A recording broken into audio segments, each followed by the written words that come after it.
नमस्कार दोस्तों, मैं हूं सुरेश गुप्ता। आप सभी का स्वागत है मेरे चैनल पर। दोस्तों, पिछले वीडियो में मैंने एक प्रॉब्लम रेज़ की थी कि बहुत सारे ऐसे जो पब्लिक प्लेसेस हैं, पब्लिक मॉन्यूमेंट्स हैं, हिस्टोरिकल प्लेसेस हैं, पार्क्स हैं, जहां पर आजकल बड़े कैमरों से यानी कि जो डिजिटल कैमरास हैं या मिररलेस कैमरे हैं उनसे फ़ोटोग्राफी नहीं करने देते। मोबाइल तो आपका अलाउड रहता है, लेकिन आपको आपके डीएसएलआर या मिररलेस से फ़ोटो नहीं लेने देते हैं। तो इस प्रॉब्लम पे हमारे पूरे देश के जितने भी व्यूअर्स हैं सब ने ही संज्ञान लिया और सभी ने एक पॉजिटिव फीडबैक दिया है कि उन सबके साथ भी ऐसा ही होता है और वो सभी इस प्रॉब्लम से बहुत ज़्यादा परेशान हैं। देश के कोने कोने में जितने भी इस तरह के पब्लिक प्लेसेस हैं, हर जगह पे धीरे धीरे जो है इस तरह के कैमरास बैन होते जा रहे हैं। तो लोगों में थोड़ा सा आक्रोश भी है कि हमने इतने अच्छे कैमरे खरीदे भी हैं, हमारा शौक़ है, हमारी हॉबी है, हम अपने बच्चों को लेके जाना चाहते हैं, हम अपने फ्रेंड्स के साथ लेके जाना चाहते हैं, लेकिन हमें अथॉरिटीज़ और वहाँ की जो सिक्योरिटीज़ और वहाँ के जो गार्ड्स होते हैं हमें फ़ोटोग्राफ़ी नहीं करने देते हैं। तो सबसे पहले तो मैं आप सभी का बहुत बहुत धन्यवाद करना चाहूँगा कि आप लोगों ने बहुत ही बढ़ चढ़ के मेरे इस मुहिम में हिस्सा लिया और सभी ने एक बहुत अच्छी फीडबैक दी है और सभी ने मेरा सहयोग दिया है, मेरे साथ देने का आश्वासन दिया है। तो उसके लिए अगेन मैं आपका फिर से तहे दिल से धन्यवाद देता हूँ। तो दोस्तों, अब एक तरह से मुहिम तो चालू हो गई है कि लोगों में अवेयरनेस तो आ गई है कि ये गलत हो रहा है कि मोबाइल से फ़ोटोग्राफ़ी करने दे रहे हैं लेकिन डीएसएलआर या मिररलेस से फ़ोटोग्राफ़ी नहीं करने दे रहे हैं। तो इसका कहीं ना कहीं हमें विरोध तो करना ही होगा। विरोध भी ऐसा जो बिल्कुल शांतिपूर्वक होगा, बिल्कुल सौहार्दपूर्ण होगा, उसमें किसी तरह की कोई अभद्रता नहीं होना चाहिए। हम अपने दायरे में रह के अपने तरीके से अपनी आवाज़ को उठाएंगे और धीरे धीरे अथॉरिटीज़ तक पहुंचाएंगे इस बात को कि हमारी इस बात पे वो अपने नोटिस लें कि इस तरह के ब्लैंकेट जो रूल्स पास कर देना गलत है, बिना कुछ सोचे समझे कि हमने मोबाइल तो अलाउ किया है लेकिन हम डिजिटल कैमरास को अलाउ नहीं कर रहे हैं। तो दोस्तों, इसमें हम कुछ एक अपनी स्ट्रेटजी बनाएंगे क्योंकि अभी तक तो हम खाली बातचीत कर रहे थे। अब हमारा एक्शन लेने का टाइम आ गया है कि हमें एक्शन कैसे लेना है। तो इसके लिए हम कुछ गाइडलाइन बनाएंगे और हमें उस सारी गाइडलाइन को फॉलो करना पड़ेगा। तो दोस्तों, सबसे पहला तो ये है कि आप आज के बाद से जब भी ऐसी किसी जगह पर जाते हैं पब्लिक प्लेस पे जहां आपकी फ़ोटोग्राफ़ी अलाउड नहीं करते हैं, गार्ड्स मना कर देते हैं, तो उनसे आप ये ज़रूर पूछिए कि आप हमें किस कानून के तहत इसको रोक रहे हैं। क्या आपके पास कोई लिखित आदेश है क्या? अगर आदेश है तो उसकी कॉपी हमें प्रोवाइड कराइए। अगर नहीं है तो आप किसके कहने पे हमें ये फ़ोटोग्राफ़ी नहीं करने दे रहे हैं, सो दैट हम उनसे जाके बात करेंगे। लेकिन आप चुपचाप इसको एक्सेप्ट मत करिए कि यहाँ फ़ोटोग्राफ़ी अलाउड नहीं है तो हम आपको फ़ोटोग्राफ़ी नहीं करने देंगे। तो सबसे पहला जो आपको स्टेप लेना है कि जब भी आप किसी ऐसी जगह पर जाएं जहां फ़ोटोग्राफ़ी अलाउड नहीं है, वहां अगर कोई बोर्ड लगा है तो उस बोर्ड की फ़ोटो खींचिए। उस बोर्ड पे किसके आदेश से ये जारी हुआ है उसका नाम अगर लिखा हो तो उसको नोट कीजिए और इस तरह से आप एक लिस्ट तैयार कीजिए कि किस किस जगह पर किस किस कहने से ये फ़ोटोग्राफ़ी बैन की जा रही है। और उसके बाद ये जितने भी आपके पास इस तरह के रिकॉर्ड्स बनते हैं उसको एक जगह आप कंपाइल करिए, अपने अपने लेवल पे आप उसको रखिए अपने पास। और मैं आपको अपना ईमेल आईडी दे रहा हूँ। मेरा ईमेल आईडी है bpgmacademy@gmail.com, जो कि मैं अभी आपको अपने डिस्क्रिप्शन बॉक्स में भी लिखा हुआ दे दूँगा, सो दैट आप सारे लोग अपने इससे रिलेटेड जितने भी आपको पॉइंट्स हैं उस पर आप मुझे मेल करते जाइए, सो दैट हमारे पास भी एक बैकअप तैयार हो कि हमारे पूरे देश में इस तरह की प्रॉब्लम्स हो रही है और हमारे लोग इस तरह की प्रॉब्लम्स को फेस कर रहे हैं। तो जब आपका एक मेरे पास डाटा तैयार हो जाएगा तो हम किसी अथॉरिटी से आगे उसको पुटअप करने के लिए हमारे को कन्वीनियंस रहेगी। दूसरा एक्शन दोस्तों हमें ये लेना है कि हमारी सरकार ने एक RTI का प्रोविज़न दिया है। RTI मतलब राइट टू इन्फॉर्मेशन। आप किसी भी चीज़ की जानकारी जो है सरकार से प्राप्त कर सकते हैं।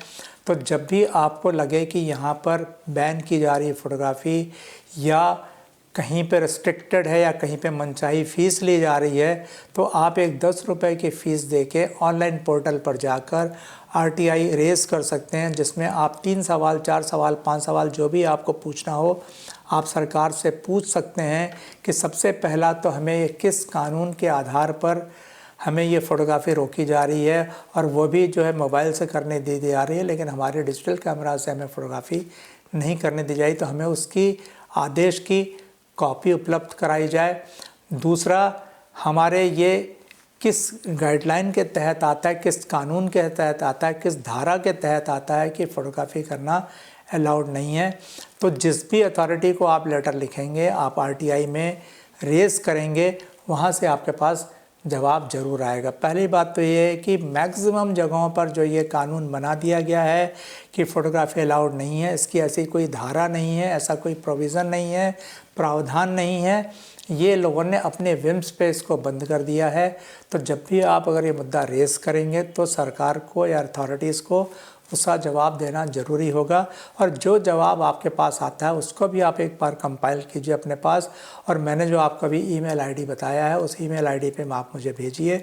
हम उसको एक जगह कंपाइल करेंगे और उसके बाद उसमें हमें क्या एक्शन लेना है वो मैं आपको अपने अगले वीडियो में बताऊँगा। तीसरा एक्शन हमें ये लेना है कि आप अपने अपने इलाके में जहाँ जहाँ आप रहते हैं, आप जैसे जितने भी फ़ोटोग्राफ़ी के एंथुसियास्ट हैं, हॉबीस्ट हैं, या वैसे जो भी प्रोफेशनल फ़ोटोग्राफ़र्स हैं जो फ़ोटोग्राफ़ी करते हैं, आप अपना एक ग्रुप बनाइए, 10-20 लोगों का ग्रुप बनाइए। एक डेलीगेशन लेके आप अपने नियरेस्ट कलेक्टर के पास जाइए या फॉरेस्ट ऑफिसर के पास जाइए, या आपका जो सर्वे इंडिया का जो आपका जो कमिश्नर बैठते हैं उनके पास जाइए, या आपके मेयर है सिटी के उनके पास जाइए, और अपना एक मेमोरेंडम दीजिए उनको कि ऐसा ऐसा हमारे साथ हो रहा है, ये किस कानून के आधार पर हो रहा है, सो दैट आपको भी पता हो कि अगर कोई कानून है भी कि नहीं, कोई धारा है भी नहीं, तो आपकी अथॉरिटीज़ जो है बिल्कुल आपको एंटरटेन करने के लिए मजबूर हो जाएंगे, और उनको आपको एंटरटेन करना ही पड़ेगा और आपको आश्वस्त करना ही पड़ेगा कि ऐसा अगर कानून बना है तो क्यों बना है,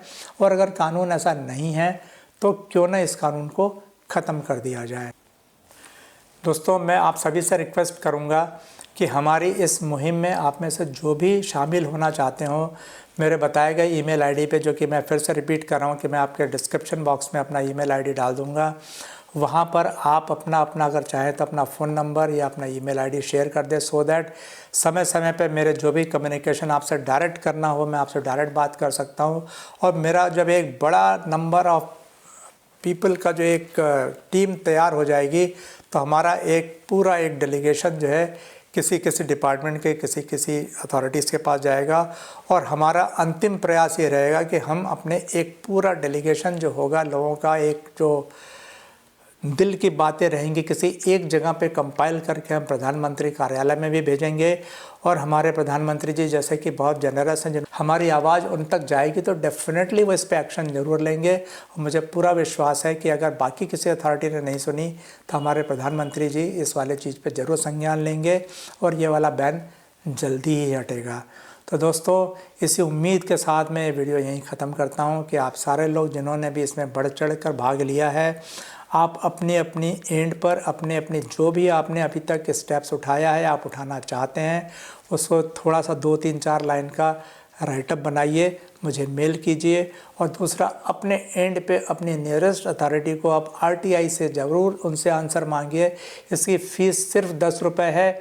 आप ऑनलाइन पोर्टल पर जाएंगे, आरटीआई के पोर्टल हर स्टेट के अलग अलग बने हैं। जिस भी डिपार्टमेंट पे आप फाइल करना चाहते हैं, चाहे वो फॉरेस्ट डिपार्टमेंट हो, चाहे वो आर्कोलॉजिकल डिपार्टमेंट हो, चाहे वो आपकी नगर निगम हो, किसी के थ्रू भी आप इस चीज़ को आरटीआई को मांग सकते हैं। और वो बाध्य हैं कि 1 महीने के अंदर अंदर आपके पूछे गए सवालों का जवाब ज़रूर देंगे।